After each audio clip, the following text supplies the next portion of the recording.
Class में कुछ new student आए हैं पढ़ने के लिए। चलो देखें।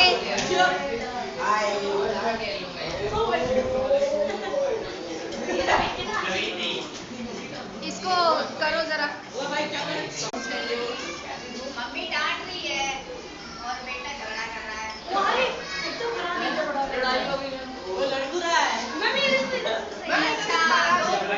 अच्छा, दो बच्चे में झगड़ा कर रहे हैं। मम्मी को कंप्लेंट कर रहे हैं।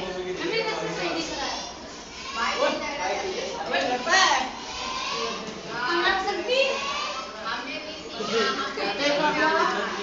ये 9th क्लास के बच्चों की तरह करते हैं। ये हमारी क्लास का समदीश बहुत ही एक्टिव बच्चा है, इसकी तरह ही कर रहा है। इसको डॉगी ने